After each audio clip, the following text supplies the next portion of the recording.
In this video, we'll discuss the state of PvP in Season of Discovery. I want to talk about the current one-shot meta that we are seeing in PvP right now, and what I think will likely happen if we continue on this trajectory. I'll also touch on potential solutions and what I think Blizzard should do, and also what I think Blizzard should definitely not do. But before we start, remember, this is just an opinion. This is just my opinion. You may have a different opinion than mine. That's okay. Okay? Alright, let's get into it. Vanilla is fondly remembered for its thrilling world PvP encounters, with some of the most popular videos ever made about the game showcasing breathtaking displays of PvP skill. PvP is a core part of Vanilla. However, Season of Discovery seems to focus in favor of PvE. Just a taste of all the abilities coming to classes in Season of Discovery. And really, bottom line, we want everyone to feel OP.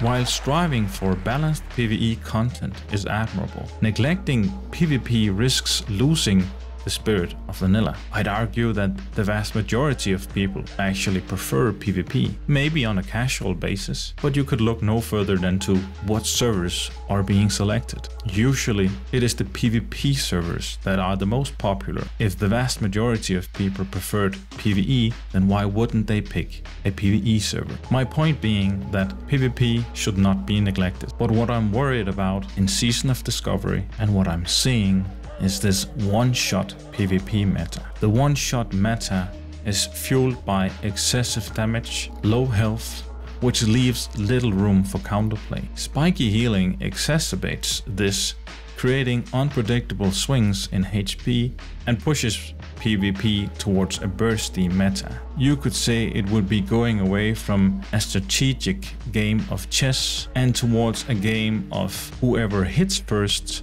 wins. The one-shot meta boils down to too much damage, too little health. I shouldn't use my PP jump. Cat jump. Oh my god. Wait, mermaid! Clip it! Right now! Holy hell, man. I see, like, this game is so dumb. I one shot, but I get one shot right after. I swear this game is trash. Can I see it? It's trash. At endgame, when everybody is running around with Nax and AQ gear, the game is already incredibly bursty. So with the introduction of powerful new spells, it's only going to make this issue much worse unless something's done about it. And slowing down PvP inside of Battlegrounds with crit reduction. Think about the Warsong Gulch helmet, where it would reduce the chance for you to be crit. This is great for dot classes and horrible for bursty classes. The introduction of a PvP specific stat on gear would further isolate communities. Casual players who enjoy both PvE and PvP now face a gear wall. They hesitate to partake in PvP, knowing that their hard-earned equipment from raids won't translate to PvP, and vice versa. This segregation harms the game's integrity. Introduction of, for example, resilience or some other PvP-specific stat to counter bursty damage, or just to counter the amount of damage in the game, destroys your options and forces you into a narrow gameplay where only these specific items, these PvP items, really work in PvP. And that's again going away from Vanilla, because in Vanilla, what I feel I'm drawn to in Vanilla is the amount of options that you have. You have so many options when it comes to gearing. You could go with PvP gear, you could go with your rank 14 gear or rank 10 gear, or you could go with Molten Core and Blackwing Layer gear, and these would be equally good in PvP, and vice versa. Your ranking gear would still be strong in raids as well. And a whole nother issue, I recently saw that Blizzard removed the ability to gain experience from turning in your tokens at the Battle Masters. So your Warsong Gulch tokens no longer give you experience. This was in an attempt to circumvent people trying to boosting themselves straight to level 40 in phase 2, but not being able to progress your character's level through PvP is just narrowing the scope of what's allowed when it comes to character progression. And it should be the opposite. There should be many different ways of acquiring power. There should be many different ways of progressing your character. If you prefer to PvP and if you want to level through PvP, using PvP as a tool for leveling instead of questing, why shouldn't you be allowed to do so? It's fine that they nerf the ability to store XP with infinite tokens, but don't nerf it entirely. Don't remove the ability to gain XP from doing PvP entirely. But back to the point of PvP specific stats, and also why I think they should not introduce this into the game. Because this fosters interaction and allows players to seamlessly transition between content. And moreover, enabling character progression through PvP incentivizes participation and rewards skill. When it comes to gear, this is my stance. There should only be gear, and then there should be better gear. That's it.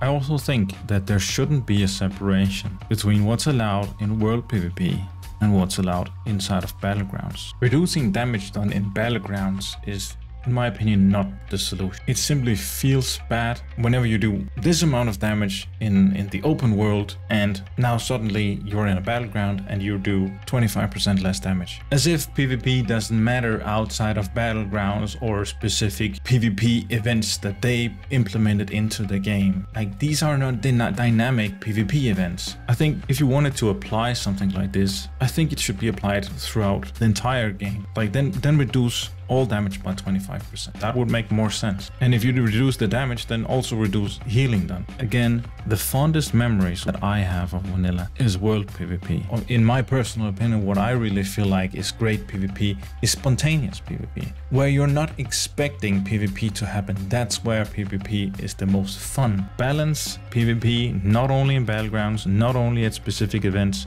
balance it throughout the entire game. World PvP is what vanilla is really remembered for, because that disappeared in the Burning Crusade and onward. One solution could be add more baseline health to everyone in the game. Just boost health like they did in this new event in Stranglethorn Vale, the Blood Moon event, where you now have 30% extra stamina if you are participating in this event. And that is again to combat this one-shot meta that we are seeing. And you could say, well, they could just apply this to all the time, like everywhere. Because in my opinion, that's if you only apply it in this specific scenario, then what about everything outside of that scenario? I feel like the burstiness, even outside of this event, is still way too high. You have mages that can literally one-shot you, elemental shaman, melee hunter, you name it. And then people talk about, okay, well, we shouldn't nerf classes because that feels bad.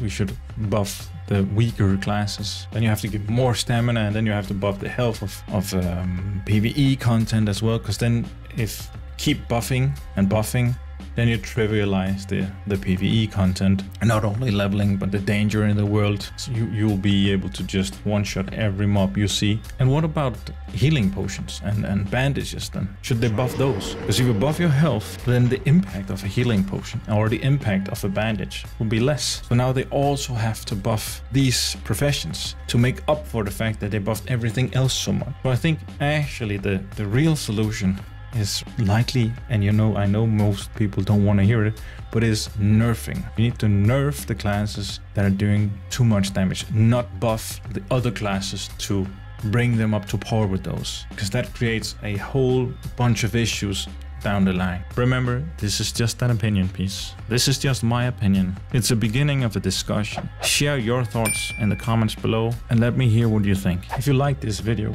give it a like and maybe watch this video. I actually predicted a lot of the things that I'm talking about in this video way before Season of Discovery was even launched. And I made a video about it. You can check it out here. And if you need a leveling guide that's mainly based around grinding, saving your quest for gold once you reach level 40, and also giving you many great grinding spots to earn gold while leveling, then check out this guide series I have here.